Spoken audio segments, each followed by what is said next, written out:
श्रीलंका के हम्बनटोटा पोर्ट पर चीन के जहाज को रुकने से मना करने का विवाद गंभीर होता दिखने लगा है। खबर है कि इजाजत रद्द किए जाने के बावजूद चीन का जहाज न लौटा न रुका, बल्कि हम्बनटोटा पोर्ट की तरफ बढ़ता रहा। जबकि दूसरी तरफ पाकिस्तान का सबसे ताकतवर जंगी जहाज पीएनएस तैमूर भी श्रीलंका पहुंचने वाला है। तैमूर को तो श्रीलंका की राजधानी कोलंबो के पोर्ट पर उतरने की इजाजत भी दे दी गई है। मतलब यह कि एक तरफ भारत के ऐतराज के बाद चीन के जहाज को दी गई इजाजत रद्द की गई, दूसरी तरफ पाकिस्तान के जहाज को इजाजत दे दी गई।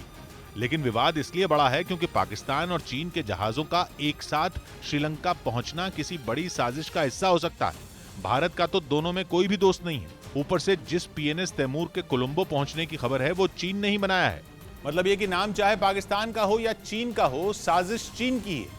ऊपर से दोनों जहाजों के पहुंचने की टाइमिंग भी बड़े खतरे की तरफ इशारा है। पहले चीन के जहाज युआन वांग 5 के 11 अगस्त को हम्बनटोटा बंदरगाह पर पहुंचने का कार्यक्रम तय था। हम्बनटोटा श्रीलंका का दक्षिणी छोर है, मतलब नक्शे पर देखें तो सबसे नीचे भारत और हम्बनटोटा के बीच पूरा श्रीलंका है। चीन के जहाज को 11 अगस्त को हम्बनटोटा पहुंचना था और 17 अगस्त तक वहीं रुकना था। जिस युआन वांग 5 जहाज के बारे में बात हो रही है वो एक खोजी जहाज है। उसकी खासियत यह है कि ये बैलिस्टिक मिसाइल को ट्रैक करने में माहिर माना जाता है। इसके अलावा आसपास के इलाके में काम करने वाले सैटेलाइट की चाल पर भी चीन के इस जहाज से नजर रखनी मुमकिन है। इसीलिए भारत को चीन के जहाज युआन वांग 5 से शिकायत थी। चीन की ये कोशिश हिंद महासागर में भारत की तैयारियों का पता लगाने की हो सकती है। चीन की कोशिश हमेशा नाजुक मौकों को भुनाने की रहती है। मौका परस्त चीन इस बार श्रीलंका की खस्ता अर्थव्यवस्था का फायदा उठाने की कोशिश में है। लेकिन भारत के ऐतराज के बाद चीन के जहाज को मिली इजाजत श्रीलंका ने रद्द कर दी। ऊपर से चीन को यह भी बता दिया कि भारत के ऐतराज की वजह से यह फैसला लिया गया है। लेकिन यहाँ विवाद का अंत नहीं हुआ, बल्कि कुछ ऐसा हुआ जिससे चीन की साजिश और साफ साफ दिखने लगी। जिस वक्त श्रीलंका में चीन का जहाज पहुंचने वाला था, लगभग उसी वक्त पाकिस्तान का जहाज पहुंचना तय। पता चला है कि पीएनएस तैमूर में लगी हर तकनीक से चीन पूरी तरह वाकिफ है। ये जहाज चीन ने ही बनाकर पाकिस्तान को दिया था।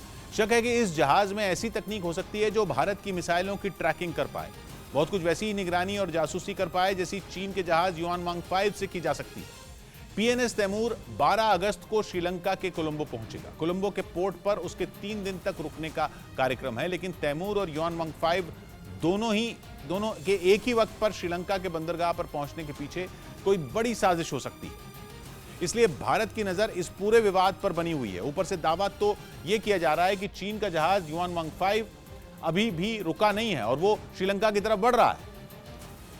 यानी अगर जहाज रुका नहीं तो 11 अगस्त को वो श्रीलंका के हम्बनटोटा पोर्ट पर पहुंच भी जाएगा।